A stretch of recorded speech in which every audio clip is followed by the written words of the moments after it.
विवरण 28 अध्याय क्लियरली लेखा আছে क्या लिखा गया व्यवस्था विवरण 28 1-2 দ্বিতীয় বিবরণ 28 অধ্যায় 1-2 কি লেখা আছে দেখুন প্রভুর আত্মা যে বাক্য দিচ্ছে আমি আপনাদেরকে দিচ্ছি নোট করুন 28 এর 1-2 তাড়াতাড়ি পড়ুন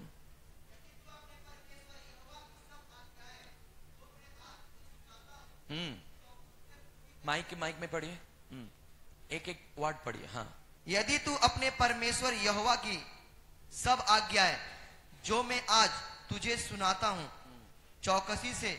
पूरी करने को चित्त लगाकर उसकी सुने तो वह तुझे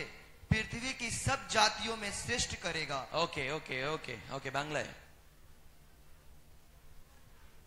আমি তোমাকে অদ্য যে সকল আজ্ঞা আদেশ করিতেছি হ্যাঁ যত্নপূর্বক সেই সকল পালন করিবার জন্য কি পূর্বক যত্নপূর্বক যত্নপূর্বক মানে কি যত্নপূর্বক মানে কি যত্নপূর্বক মানে ভেরি কেয়ারফুলি যত্নপূর্বক মানে কি ধরুন আপনি মেলা থেকে একটা কাঁচের গ্লাস এনেছেন তাই তো গ্লাসটা অনেক দামি समझ में आ रहा है ना हाँ আপনি কারোর মোবাইল বাজছে নাকি মোবাইল সুইচ অফ করবেন আপনি সেই কাঁচের গ্লাস এতটাই দামি আপনি সব সময় তাকে কি করেন হ্যাঁ একদম যত্ন করেন কেন একটু লেগে গেলে এটা কি হতে পারে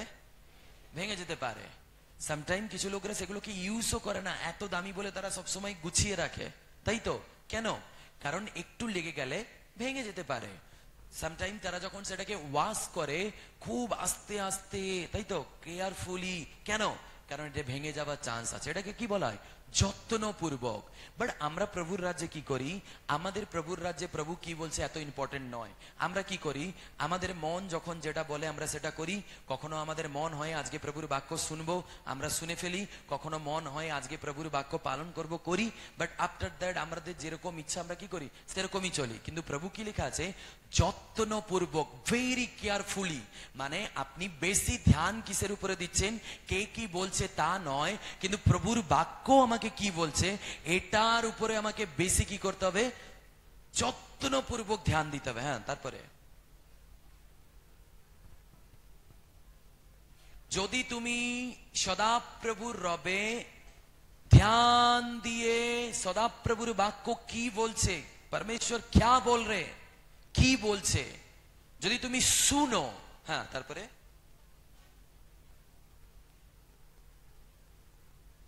ইয়েস সব জাতির উপরে কি করিবে কাকে উন্নত করিবে এখানে কি লেখা আছে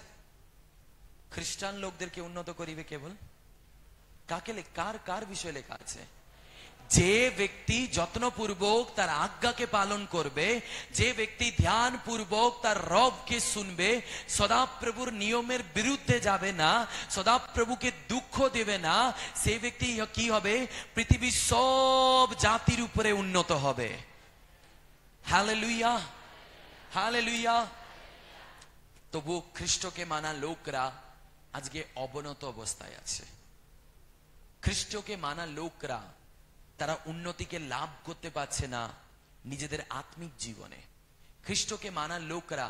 তারা উন্নতিকে লাভ করতে পারছে না তাদের আর্থিক জীবনে খ্রিস্টকে মানা লোকরা তারা উঁচুতে উঠতে পারছে না কিন্তু নিচে নামছে রিজন কি তার কারণ কি তার কারণ কি প্রভুর প্রতিজ্ঞা যদি তুমি আমার রবকে পালন করো যদি তুমি আমার নিয়মে অবধান করো তাহলে সব জাতির উপরে আমি তোমাকে কি করব উন্নত করব